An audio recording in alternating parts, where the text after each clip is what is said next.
Hello भाई नमस्कार। आज आम सहित अच्छा मुन्ना भाई। केवल मुन्ना भाई नुहे बाउआ मुन्ना भाई छोट बड़ू खेल प्रति प्रेम तांको समस्त ठारू अलवा कर दरकार बाउंस मारियार भी दक्षता हासिल कर प्रेम दुनिया हो बा खेल विकेट सबु बेले तांकर लक्ष्य स्टंप रो बेल उपर आसंतु तांको सहित किछि वार्तालाप करिबा। नमस्कार मु चांदवाल मत बहुत पिला जानी बामुना नाम परिचित मो ना है शुभेन्दु सेठी। नमस्कार किसी कहवा चाहूँ मो भाई फास्टली आई तुमको वेलकम कर मुन्ना भाई आमर यूट्यूब चैनल द बेरोजगार मानस ब्रदर बा जो मैंने आमको देखुंट बारंबार आमको गोटे मेसेज आसुची कि मुन्ना भाई की तुम यूट्यूब चैनल को डाक तांको सहित किसी वार्तालाप से शुणा चाहूँ। आपण पाठ पढ़ा सहित क्रिकेट दुनिया भी बहुत किसी खेली क्रिकेट बहुत जगह खेलिया जाइछन। तो आज जो यूथ क्रिकेट पाठ पढ़ुना सब क्रिकेट खेलुंट आउ सेमानकर गोटे लक्ष्य कि बड़ क्रिकेटर हेबे। तो तुम भली क्रिकेटर होवाई कौन करवा दरकार किसी ना भाई बहुत भल कथा पचार पाठ पढ़ा सहित क्रिकेट खेलवा यहाँ एक डेली रुटीन भाव गोटे आवश्यक जिन कहीं पाठ पढ़ा अलग जगार क्रिकेट मध्यम गोटे अलग जगह पाठ पढ़ा आम जी गुरुत्व देवा क्रिकेट से गुरुत्व देवा आवश्यक कहीं क्रिकेट एक अनसटलिंग गेम आम जाचु बुझल क्रिकेट एक बहुत सुंदर गेम मुझे खेलुली से समय मु जो टाइम पाठ पढ़ुली मु एक ग्रेजुएशन पास आउट पिला मो पाठ को जी फोकस देती क्रिकेट को से फोकस देती बहुत सारा लाइफ रे विडंबना अच्छी पाठ पढ़ा परवर्ती समय प्रेम विवाह करी किंतु एति अच्छी मोर जीवन एक गोटे गेम प्रति फोकस रही क्रिकेट क्रिकेट प्रति मोर बहुत दुर्बलता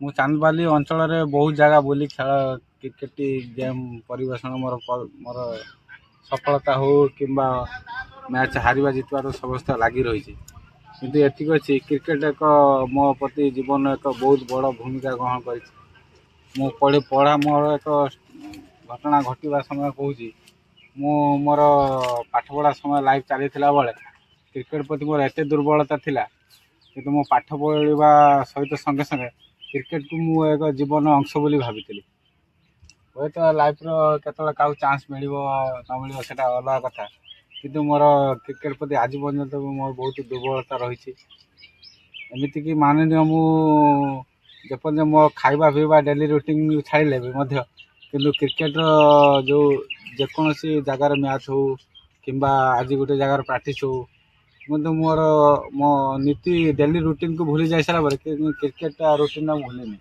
ये मोर खेल प्रति एक दुर्बलता रही आगु रही देखुए मुन्ना भाई खेल प्रति प्रेम आज समस्त प्रेरणा।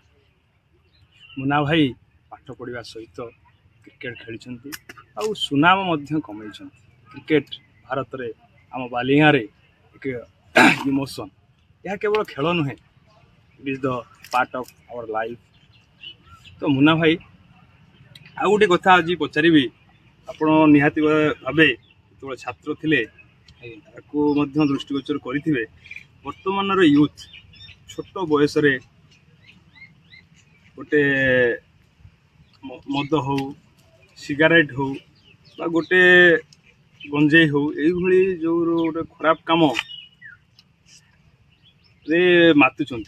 तो आज यूथ को तुम कौन कह मो कथा आजिकल तो युव समाज तो क्या बुझेला वाली शक्ति नहीं एति कहबी किंतु खेल खेल अलग बाटे आजिकल युव समाज जो निशाग्रस्त सेटा एक्चुअली भल नुहे कहीं खेल गोटे लाइन अलग सांगसाथी मिसिक जो आज निशा पानी करुच पाठ पढ़ा समय लाइफ यहाँ आदौ उचित नुहे मो कहवा कथा यहाँ खेल गोटे एमती जिनस ଏଇଟା ଗୋଟେ ମାନେ ଜୋସ୍ ଓ ଜୁନୁନର କଥା। ସୁନନ୍ଦ କଥା।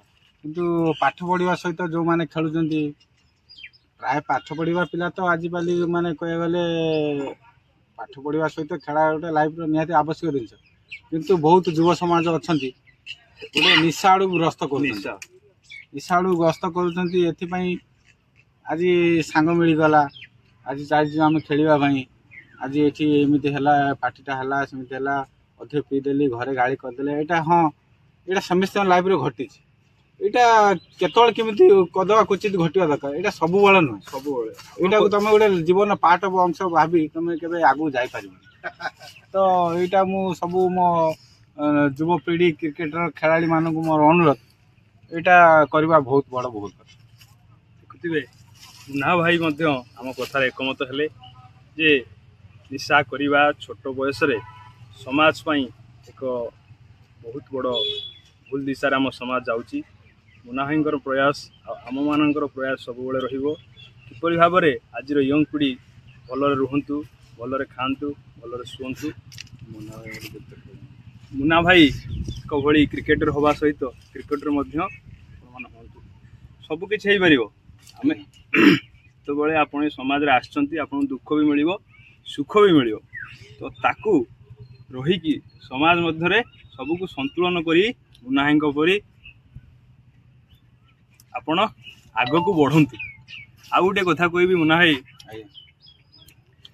ଆଜିର ୟୁଥ୍ ବେଶୀ ଆଡ଼ିକ୍ଟେଡ଼ ହେଇଯାଉଛି ମୋବାଇଲ ପ୍ରତି।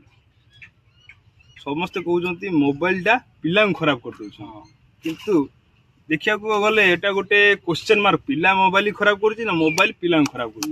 ଏଇଟା ଆମେ ଆପଣଙ୍କର ମତାମତ କ'ଣ ୟା ପ୍ରତି? ଏଇଟା ଏକ ଆମର ମୋବାଇଲ ପ୍ରତି ଯେଉଁମାନେ ଆଜିକାଲି ଛୁଆ ମାନେ ଆଡ଼ିକ୍ଟେଡ଼, ଏଇଟା ଏକ ନିଜସ୍ୱ ମାନେ ମୋ କହିବା ମୋର ଅନୁଭବ ଯାହା କହୁଛି, ଏଇଟା ନିଜ ମାନେ ବାପା ମାନଙ୍କୁ ମାନେ ସଚେତନତା ରହିବା ଦରକାର। ଆଜିକାଲିର ଆମର ଦେଖିବେ, ଆମେ ଯେତେବେଳେ ଛୁଆ ଥିଲେ, ଆମେ ଯେତେବେଳେ ସେତେବେଳେ ମୋବାଇଲ ସମୟ ନଥିଲା ଆମେ ଯେତେବେଳେ ଦୁଷ୍ଟାମି କରୁ, ଯେକୌଣସି ସବୁ ବାପା ମା ଆମକୁ ଡରେଇ ଦିଅନ୍ତି, ସେଠି ଆଉଛି ବାଘ, ସେଠି ଆଉଛି ବାଘ, ତ ଏମିତି କରି ସବୁ ଆମ କଥାକୁ ରୋକେଇ ଦିଅନ୍ତି। ଆଜିକାଲିର ଛୁଆମାନେ ଆମେ ଦେଖୁଛୁ, ବାପା ମାନେ ଯେତେବେଳେ ଶୋଇବାର ତାଙ୍କର ଧୈର୍ଯ୍ୟ ବାହାରେ, ଏଇ ମୋବାଇଲଟି ଧରେଇ ଦେଇ ଖାଦ୍ୟ ଖୁଆଇ ଦେଉଛନ୍ତି କିମ୍ବା ସମୟ ଅତିବାହିତ କରିଦେଉଛନ୍ତି। ଏଇଟା ତ ଭୁଲ ଚିନ୍ତାଧାରା। ବାପା ମାଙ୍କ ମନରେ ସେତିକି ପରିବର୍ତ୍ତନଶୀଳ ଦରକାର ନିହାତି। ଯେପର୍ଯ୍ୟନ୍ତ ଛୁଆର ମ୍ୟାଚୁରିଟି ହେଇନି, ବାହାର ଦୁନିଆ ଜାଣିନି କ'ଣ ଭଲ ମନ୍ଦ, ସେମାନେ ସେତିକି ପର୍ଯ୍ୟନ୍ତ ଆଟଲିଷ୍ଟ ତାଙ୍କୁ ଗାଇଡ଼ କରିବା ଦରକାର। ପରବର୍ତ୍ତୀ ସମୟରେ ବାପା ମାନେ ତାଙ୍କର ଗୋଟେ ବାହାର ଜାଗା ଛୁଆମାନଙ୍କୁ ଛାଡ଼ିବେ, କ'ଣ କେମିତି ଖବର ତାଙ୍କର ଭଲ ମନ୍ଦ ପଚାରିବା ପାଇଁ, ସେଥିପାଇଁ ନିହାତି ତ ମୋବାଇଲ ଆବଶ୍ୟକ। କିନ୍ତୁ ଯେପର୍ଯ୍ୟନ୍ତ ଛୁଆଟି ଘରୁ ବାହାର କାଢ଼ିନି, ପାଦ କାଢ଼ିନି, ପାଠ ପଢ଼ୁଛି, ସେପର୍ଯ୍ୟନ୍ତ ବାପା ମାଙ୍କ ଅଧୀନରେ ରହିବା କିମ୍ବା ଦାୟିତ୍ୱ ରହିବା, ଏଇଟା ଏକ ଜରୁରୀ ଜିନିଷ କହିବାକୁ ଚଳେ। ଏଇଟା ବାପା ମାଙ୍କୁ ଧ୍ୟାନ ରଖିବାକୁ ପଡ଼ିବ। ମୁନା ଭାଇ କହିଲେ କି ସ୍ମାର୍ଟ ହେବା, ମୋବାଇଲ ଚଲାଇବା ସ୍ମାର୍ଟ ହେବା ସେଟା ଗୋଟେ ଅଲଗା କଥା, ଆଉ ମୋବାଇଲ ଭିତରେ ରହିକି ସ୍ମାର୍ଟ ହେବା ସେଟା ଗୋଟେ ଅଲଗା କଥା। ଆପଣମାନେ ଦେଖୁଥିବେ ପିଲା ଆଜି କ୍ରିକେଟ ଖେଳିବାକୁ 4ଟା ବେଳେ ଯାଉନାହାନ୍ତି, ମୋବାଇଲରେ ଗେମ୍ ଖେଳୁଛନ୍ତି। ଏହା ଏକ ସ୍ମାର୍ଟନେସ୍ର ଉଦାହରଣ ନୁହେଁ। ଏହା ହେଉଛି କ'ଣ ନା ଗୋଟେ କୋଣରେ ଗୋଟେ ପିଲାକୁ ଗୋଟେ ଏକ ତରଫା କରି ତାର ଯେଉଁ ବ୍ରେନ୍ ମସଲ, ଆମମାନଙ୍କୁ ଦେଖନ୍ତୁ ଛୋଟବେଳେ ବାଲିରେ ଖେଳି ବାଲିରେ ବଢ଼ି ଆମେ ଜନ୍ମ ନେଇଛନ୍ତି। ଯେତେବେଳେ ଜୀବନରେ ବହୁତ ଦୁଃଖ କଷ୍ଟ ହେଉଛି, ସେଇ ଖେଳ ଭଳି ଆମେ ନେଉଛନ୍ତି। କିନ୍ତୁ ଗୋଟେ ପିଲା ଯିଏ ମୋବାଇଲ ଗେମ୍ ଖେଳି ଦିନ ରାତି ଗୋଟେ ଘରର ଗୋଟେ କୋଣରେ ବସି ରହୁଛି, ଆମେ ଭାବୁଛନ୍ତି ସିଏ ଭଲ ପିଲା।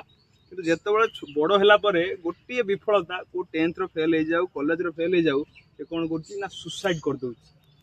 ଆପଣ ନିହାତି ଭାବରେ ଶୁଣିଥିବେ ମୁନା ଭାଇ, ଗୋଟେ ପିଲା ଗୋଟେ ସାଧାରଣ ଗୋଟେ ମ୍ୟାଥରେ 100ରୁ ଯଦି 99 ରଖୁଥିବେ ମଧ୍ୟ ପିଲା ଫାସି ଦେଉଛନ୍ତି। ଷ୍ଟ୍ରେସ୍, ନିଟ୍ର ଏକ୍ଜାମ ହେଲାନି, ଏଠି ହେଲାନି, ସେଠି ହେଲାନି, ଫାସି ଦେଇ ଦେଉଛନ୍ତି। ଏହା ବି ମଧ୍ୟ ଗୋଟେ ସମାଜ ପାଇଁ ଗୋଟେ କଳସିତ ଅଧ୍ୟାୟ ନା ନାହିଁ? ସେଇଭଳି ଭାବରେ ସମାଜ ସହିତ ବଞ୍ଚନ୍ତୁ, ଆଉ ସମାଜକୁ ଆଗକୁ ବଢ଼ାଇବାର ଦାୟିତ୍ୱ ଆମର, ଆଉ ମୁନା ଭାଇଙ୍କର, ଆମ ସମସ୍ତଙ୍କର। ଆମେ ବଢ଼ିବା ସହିତ ସମାଜକୁ ମଧ୍ୟ ଚାହୁଁଛୁ ଆମେ ଆଗକୁ ଏମିତି ଆମର ଯୁବପିଢ଼ି ମାନେ ସମସ୍ତଙ୍କର ସହଯୋଗ, ଭଲ ଚିନ୍ତାଧାରା, ବାର୍ତ୍ତା, ଭଲ ବାର୍ତ୍ତା ଏମିତି ନେଇ ଆଗକୁ ବଢ଼ିବାରେ ଏକ ଯୁବପିଢ଼ିମାନଙ୍କ ମୋର ଏତିକି ଅନୁରୋଧ। ଏମିତି ହିଁ ଚାଲୁ, କାହା କଥାରେ ନୁହେଁ, ନିଜର ମାଇଣ୍ଡ ସେଟ୍ କରନ୍ତୁ, ଭଲ ଚିନ୍ତାଧାରା ରଖନ୍ତୁ, ସମାଜ କେମିତି ଆଗକୁ ବଢ଼ିବ ସେଇଟା ଏତିକି ମୋର କହିବା କଥା। ମୁନା ଭାଇ ଆଉ ଗୋଟେ କଥା ପଚାରିବି, ଆପଣ ମଧ୍ୟ ଇଞ୍ଜିନିୟରିଂ କରିଛନ୍ତି, ଆଜ୍ଞା। ତ ଆପଣଙ୍କୁ ଯୋଉ ନର୍ମାଲ ଷ୍ଟଡିଜ ମାନେ 10th ପରେ +2 +2 ପରେ +3 ଆଉ ଇଞ୍ଜିନିୟରିଂ ଦୁନିଆ, ହଁ। ତ ୟା ଭିତରେ ଅଲଗା କ'ଣ? ଅଲଗା କିଛି ନାହିଁ, ସବୁ ପାଠ ପଢ଼ିବା ଏକ ଏକ ସମାନ ମାଧ୍ୟମ। ପାଠ ପଢ଼ିବା ମେନ୍ ମୂଳ କଥା ହେଲା, ଲକ୍ଷ୍ୟ ହେଲା ସଙ୍ଗତ। ସଙ୍ଗତ ସଙ୍ଗତ ଆଉ ନିଜର ମାଇଣ୍ଡ ସେଟଅପ୍। Mind set. ମାନେ ସଙ୍ଗତ, ତମେ ଯଦି ଗୋଟିଏ, ମୁଁ ଯାଇକି ଧର ମୋ ଘର ହେଲା ଚାନ୍ଦବାଲି, ମୁଁ ଯଦି ପଢ଼ୁଛି ଯଦି ଭୁବନେଶ୍ୱରରେ, ମୋର ସେଠି 4-5ଟା ରୁମମେଟ୍ ମିଳୁଛନ୍ତି ଭଲ ଭଲ ଯଦି ମିଳୁଛନ୍ତି, ମୁଁ ତାଙ୍କ ସହିତ ଭଲରେ ରହିବି, ଆଗକୁ ବଢ଼ି। ଯଦି ସଙ୍ଗତ ଖରାପ ପଡ଼ିଯାଉଛି ତ ତାଙ୍କ ସହିତ ମୁଁ ପଢ଼ି ଖରାପ ହେଇଯାଉଛି। କିନ୍ତୁ ଏତିକି କଥା, ତମେ ତମର ନିଜର ବାଲ୍ୟକାଳ ବିତାଇଥିବା ଭାଇ ଭଉଣୀ ହଉ କି ବାପା ମା ହଉ ସାଙ୍ଗସାଥି ହଉ, ସେଇ ମାଇଣ୍ଡ ସେଟଅପ୍ଟା ଧରି ଯଦି ତମର ବ୍ୟବହାରଟା ସେଠି ଜାରି ରଖିଲ, ନିଶ୍ଚିତ ତମ 5ଟା 6ଟା ପିଲା ଯେଉଁ ରୁମ୍ରେ ଖରାପ ଅଛନ୍ତି, ନିଶାଡ଼ୁ ଗ୍ରସ୍ତ କରୁଛନ୍ତି, ତମର କିଛି ନା କିଛି ଭଲ ଗୁଣ ତାଙ୍କ ପ୍ରତି ପ୍ରଭାବ ପକାଇବ। ଏତିକି କହିବି, ମୁଁ ସେଇ ଜିନିଷଟା ସବୁବେଳେ ସାଙ୍ଗରେ ରଖିଥାନ୍ତୁ। ଏତିକି କହିବି, ମୋ କଥାଟା ସମାପ୍ତ କରିବି। ଥ୍ୟାଙ୍କ ୟୁ ମୁନା ଭାଇ, ଆପଣ ଆମର এই ଚ୍ୟାନେଲକୁ ଆସିଥିବାରୁ ନିଶ୍ଚିତ। Thank you so much.